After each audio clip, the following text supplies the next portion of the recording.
2-4 दिन पहले एक साहब ने मुझे कहा कि मेरा बेटा विरासत मांग रहा है. मैंने कहा किस बात की, आप तो जिंदा हैं, आपका है सब कुछ. कह रहे नहीं बेटा भी, बीवी भी पीछे पड़े हुए हैं, हमें हमारा हिस्सा दो. तो मीटर शॉर्ट होता है फिर. तो वो बेटा बाप से क्या मांग रहा है? हिस्सा. और बेगम भी मांग रही है, बूढ़ा हो गया ना, छोड़ लिया उसको, अब जॉबलेस भी हो गया, वो जो अय्याशियां कराई थी, गाड़ियां भी, इतना मालदार आदमी, सब कुछ दे दिया, अब दौलत पे नजर. मैंने कहा पहली फुर्सत उल्टे मशवरे, पहली फुर्सत में इस घर को बेचो, सारी दौलत लेके इस्लामाबाद शिफ्ट हो जाओ. सही है ना?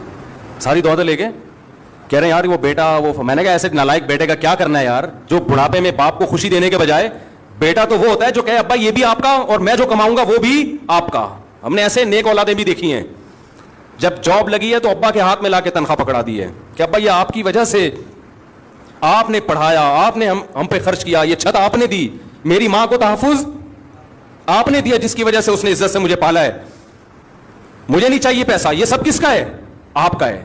ये आप, हमारा नहीं है. ये हमारे शेख हजरत मुफ्ती रशीद अहमद साहब के वालिद ने जिंदगी में विरासत तकसीम कर दी. 80 साल उनकी उम्र थी, इत्तेफाक से उन्होंने एक और निकाह कर लिया. 80 साल की उम्र में, बोलो भाई, एक और निकाह कर लिया. अल्लाह की कुदरत, उससे औलाद पैदा हो गई, बेटा हो गया उससे.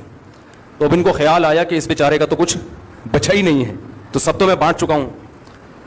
सब बेटों को बेटियों को बुलाया कि भाई देखो मैं दोबारा से तकसीम करना चाहता हूं, जिसको मैंने हैंड ओवर किया है अपनी खुशी से मुझे जो वापस करना चाहे. हजरत फरमाते हैं हमने कहा अपने वालिद से कि ये जो आप कह रहे हैं ना कि अपना माल, जो अपने प्लॉट वापस कर दो, ये हमारे अपने नहीं है. फरमाया हमें इसको अपना कहते हुए शर्म आ रही है, हमारा तो एक पैसा हम इस जमीन पे खर्च नहीं, तो सब आपका है. देखो शरई लिहाज से तो बेटे मालिक बन गए थे, लेकिन अखलाकियात भी कोई चीज होती है ना. मालिक बनाया तो आपने, हमारा कहां से हो गया? हजरत फरमाते हैं ये तो हमें वालिद साहब के मुंह से ये जुमला बहुत बुरा लग रहा था कि ये हमारा क्यों कह रहे हैं. ये बोले लाओ मेरे प्लॉट वापस करो. जो गैरतमंद औलादें होती है उनका एटीट्यूड ये होता है कि बाप ने जो चीज दे